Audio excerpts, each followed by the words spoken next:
So in the second year itself, we we went into the top 10 club. We got the All India number 8 award, and then we got All India number 2 or something for something called overall performance. Last year we sold about 2,000 vehicles to Bounce. So we got the highest institutional sales award. Right from day one, we were present on Facebook. That was a very good medium for us. All my three branches put together, I think we are close to 3,400 reviews, three and a half thousand reviews probably. AR Pro is the world's largest network of professionals from the auto industry, and RevUp is a program from AR Pro to highlight or bring in the spotlight on people who have been really successful in this auto industry, who have grown up in this auto industry. So I'm sure all of you are members of AR Pro. If any of you are not a member yet, go to our website, which is given in the scroll below. You can see the scroll below. So in that, you can see our website. You can go there and register yourself on AR Pro if you're not a member yet. Okay, now coming to today's program, RevUp is a program where we have invited this very special guest today, who is Mr. Dharma Gorepati. So Mr. Dharma happens to be a really passionate automobile enthusiast who has always wanted to work in the auto industry, who started his career after his engineering. And after that, today, he owns his own multiple dealership of Suzuki two-wheelers in Bangalore.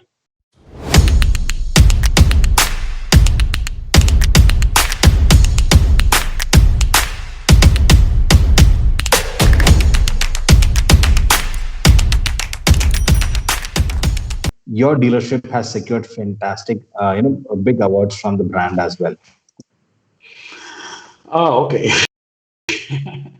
So yeah, I think we've got in the last. I think we've been getting awards from the second year of our operations. So in the second year itself, we we went into the top 10 club. We got the All India number 8 award, and then we got All India number 2 or something for something called overall performance. Then we've been continuously All India number 1 in spare parts for 3 years. I think last year we were number 2. And then last year we got the highest institutional sales award. So since you are from Bangalore and whoever is from, oh, probably people would have heard also a company by name Bounce. Our company was the first company to invest in Bounce by giving them about roughly 200 or 300 vehicles on lease. So we borrowed money, we gave them our vehicles, and we took a monthly rental from them, and they would take the daily or weekly or monthly rental from the end customers. This is something that happened 4 years ago. So last year we sold about 2,000 vehicles to Bounce. So we got the highest institutional sales award. So we've been getting awards almost every year from the second year of our operations. That's fantastic. In fact, the very you said it's really exciting to know. The third month you went on operational break even, and then from the second year you've been achieving big targets from your OEM as well. And that's not easy for any dealership. And but I mean, since you don't have a prior experience also running a dealership and starting a new one and coming to this, it's a great achievement. So, what do you think was the reason? Uh, okay. So one of the thing was, I think, my ability to look at things very objectively and operationally. And we approach every problem or every challenge that we get in a very, very clinical fashion. uh, I have uh, I have a belief, and I keep telling my team always, earlier in Oracle and now in Nine Star, is also that we trust in God, but rest all should bring data. So you know We look at data everywhere. We are a highly data-driven company when we're making decisions. We look at data very extensively all the time. I'm doing all I love Excel, Microsoft Excel. It's such a powerful tool, and my mind will not start functioning unless I see everything in Excel. So, and now I think I've trained my entire staff is trained to look at data only. So, if you ask me, one primary reason we are a highly data driven. That would be the reason for success. Obviously, we build on top of that different decisions, and we don't hesitate to take decisions. Sometimes we screw up, but it's absolutely okay. I tell my staff that it's okay to make a mistake, but don't repeat the same mistake. Try and make a new mistake. So I think that's one of the reasons for our success. We are not we are emotional about business, but we are not egoistic about business. Emotional about business, but not egoistic about business. That's fantastic. Okay. So now you've set up your business, and you've told things from a dealer perspective. But if you look at from a customer's perspective, what is different in nine? Transparency, truthfulness. We tried, see, one of the major challenges for dealerships in general is that they have a very low trust value with the end customer. A lot of dealerships are trying to work on this, especially in the four-wheeler sector. But if you ask me in the two-wheeler sector, I still doubt the amount of trust that people have in general on dealerships, on that, for the lack of a better word, on the fraternity is less. We realize that, and that's the only place that we can make a difference to the customer. See, at the end of the day, the product is manufactured in the same assembly line. The pricing is decided by the same company. So if in a city, if you have multiple dealerships, it's the same pricing. It's the same margin for every dealer. If you go down the discounting way, everybody can discount it the same way. So what is still the difference? Why should a customer buy from a dealership and not a B dealership? The only thing is you can bring is trust and transparency. So right from day one, I think we started working on that. I don't think uh, we lied to our customers ever. We've been, I'm sure my staff has made mistakes. A few of them have come to my notice. Few of them probably haven't. But what we have told always is to be truthful to the customer. 8 out of 10 customers will forgive you, two will not. But for the sake of those two customers, don't lie to all 10 customers. That's what we follow. So I think over a period of the last few years, once we do that, I think customers also will realize, may not be 100%, but a large majority do. And I guess then it's a word of mouth. That that's really true, and very important that you remain transparent and be honest with your customer. Now, this is something that has to be that's applicable to every business. In fact, so as long as customers have the trust factor with the business will keep going on, and they'll come back to us. So that's something really important. I understand that. Now, coming to which was the day or which was the moment which was really inspirational to you, or you feel that after you got into business in the auto industry, you've been really inspired. Wow, this is fantastic. I want to go for this. You're talking about my current dealership experience or overall? Overall. Overall, okay. I don't know if you knew, they used to be Maruti has used to have uh, uh, a non-AC version and the AC version of Maruti 800. So at one time there was a special campaign or a drive to sell Subros. Sorry about that. Subros AC, and And I got a very senior person from BSNL looking to buy a car, and because he was a senior guy referred to me by someone else, I dealt with him personally, and I explained to him. I tried to like a good salesperson does. I tried to take the record. What would he use it for, and all the regular drill of a salesperson. And finally, I suggested him to go for a non-AC car, but buy the AC and fit it into the car. It will be the same AC that comes from the factory, but I think it saved him about 8 or 10,000 rupees in those days over a spend of about 2.5 lakhs.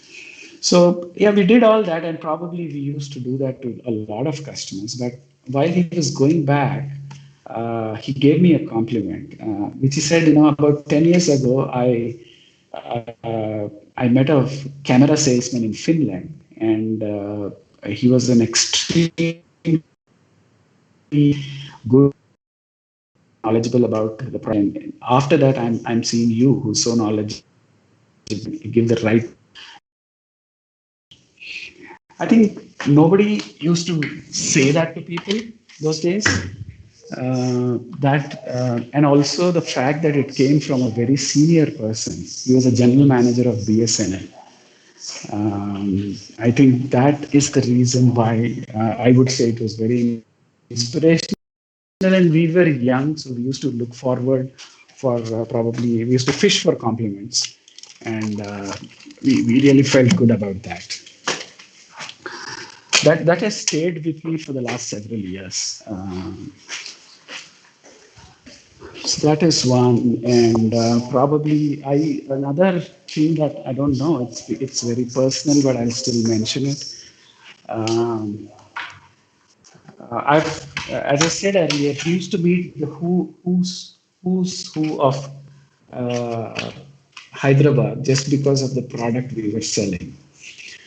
I remember a discussion with my dad, and I was going to meet. We sold a car to one gentleman who was the MD of was a chairman of a cement company, and so he happened to invite me for a breakfast the next day. And instead of going at a regular time, obviously, if I had to go for breakfast, I had to leave a little early. And so my dad was asking me, why are you going so early? And I said, so and so, Mr. So and so has asked me to come for breakfast because we sold a car to him yesterday. We delivered a car. And my dad stood up and said, really? Did he call you for breakfast? I said, yes. And then he told that he was the person who was working in BHEL and who gave a job to my father's younger. So my father's eyes went up several notches. Otherwise, normally fathers don't give so much of credit to sons, right? On that day, my equity went up, and I thought probably I arrived in my life that my dad is now thinking good about. Okay. Has it ever happened that that you had a view towards auto industry and that view has changed towards auto industry? If so, what was the incident that changed that view towards auto industry? Uh, um, Honestly, nothing. I mean, to me, I am nothing much so far. But I think time is coming with the whole discussion around electric. Time is coming that things will change. So far, by and large, except for the introduction of a lot of electronic components, the technology hasn't changed. So if you really see, there's nothing much that has changed in the last 20 years or 25 years. So nothing specific incident that has changed my view. It has been a good ride so far. So, how has been, your experience now after the lockdown reopened? So, I'm sure you run the business till the second lockdown in Bangalore right now. So, how has Correct. been your Yes. experience? So far, it has been better than what I expected or had a kind of impression about.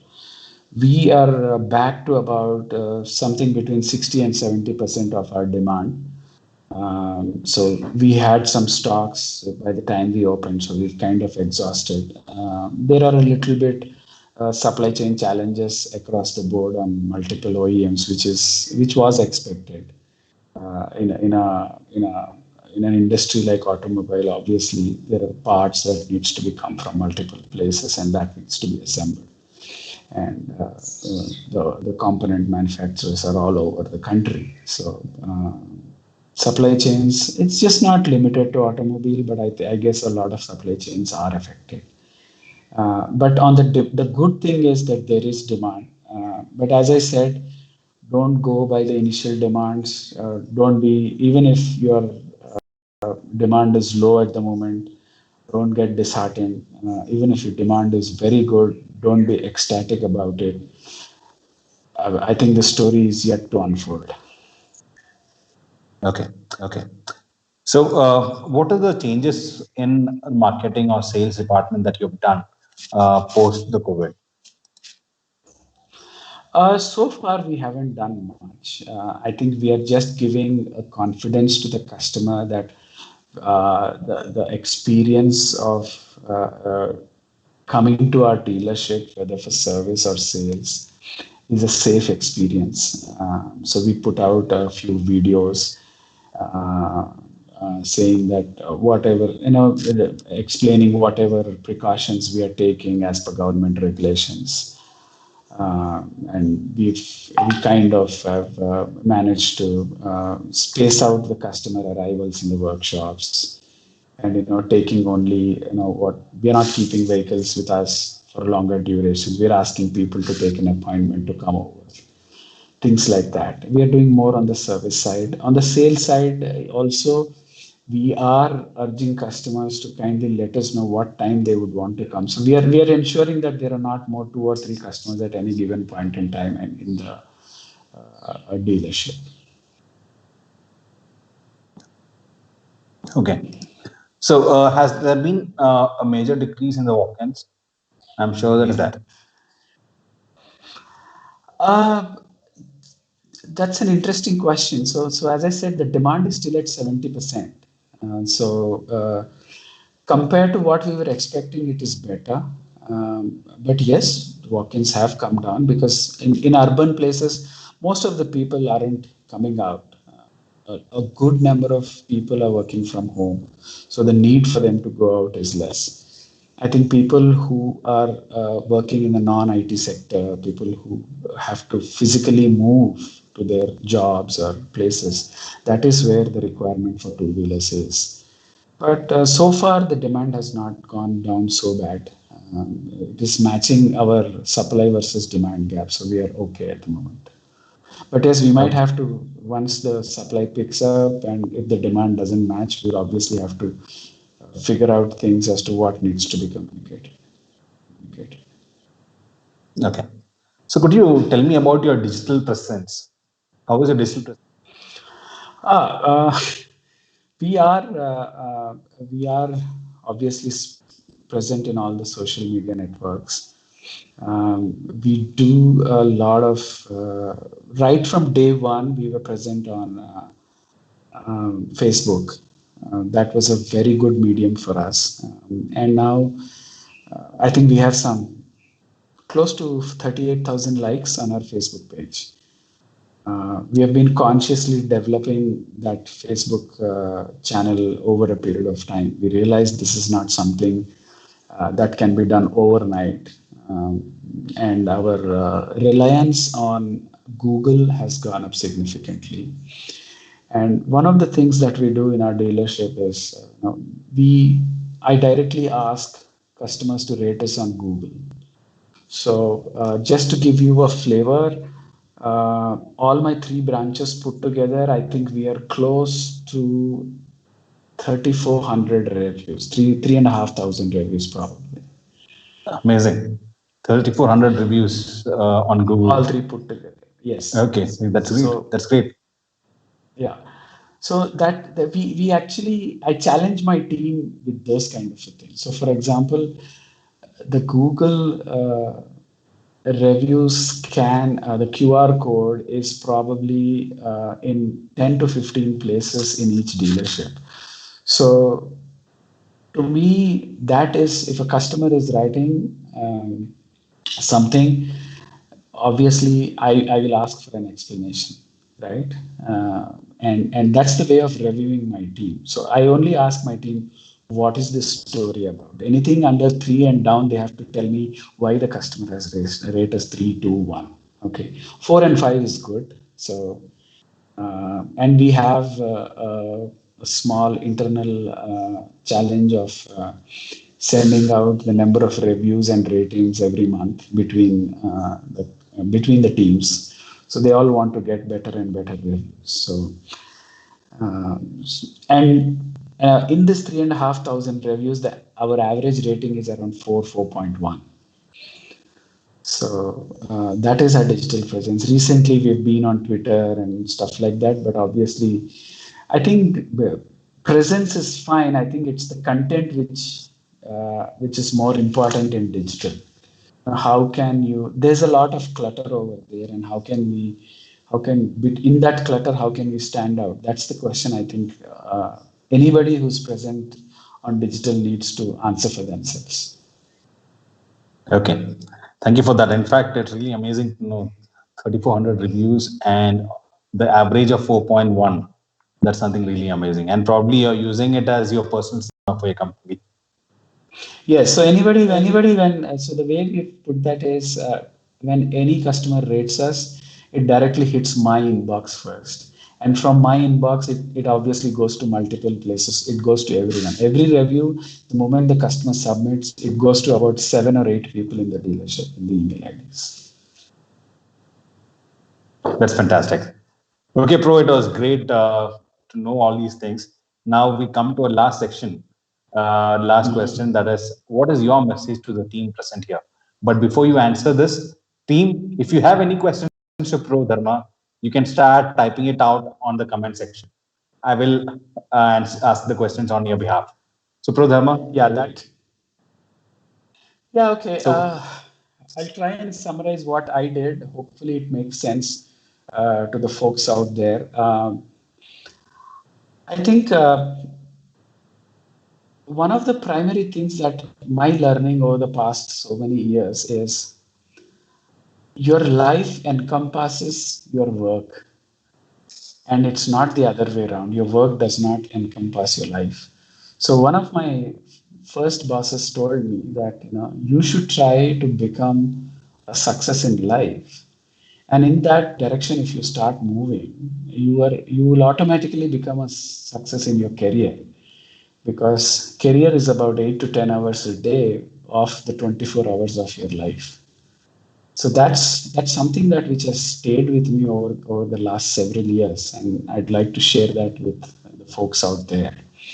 And you have to definitely be passionate about your work. uh, I'm making a small distinction.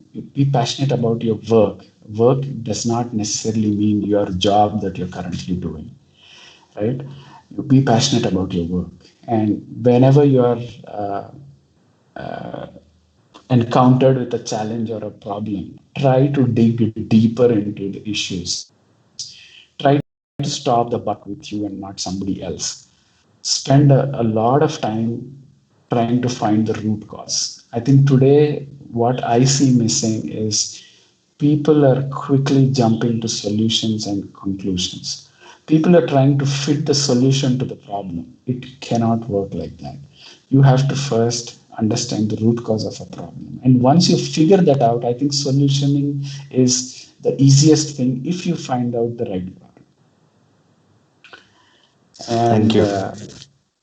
yeah, from a career Yeah. perspective, and I treat every relationship as a pitch, as a sales pitch. Everybody is a salesman. I know there are a few service people out there or a spares people out there who says no, we cannot do sales. It's not like that. When you're convincing your boss or your wife or your father or your mother for an idea, that is a sales pitch. Every relationship is a sales pitch. Every person is a salesperson. So over to the last part, team questions from you. So we already started. We have already received questions from people. Let me just put it across to you. Pro Satya has a question. What is the percentage of bookings you are getting through digital marketing? Very interesting question. Very low. I don't have a number, Satya, but it is definitely very low. Don't treat, in my view, don't treat digital as a sales channel. Treat it as a marketing channel.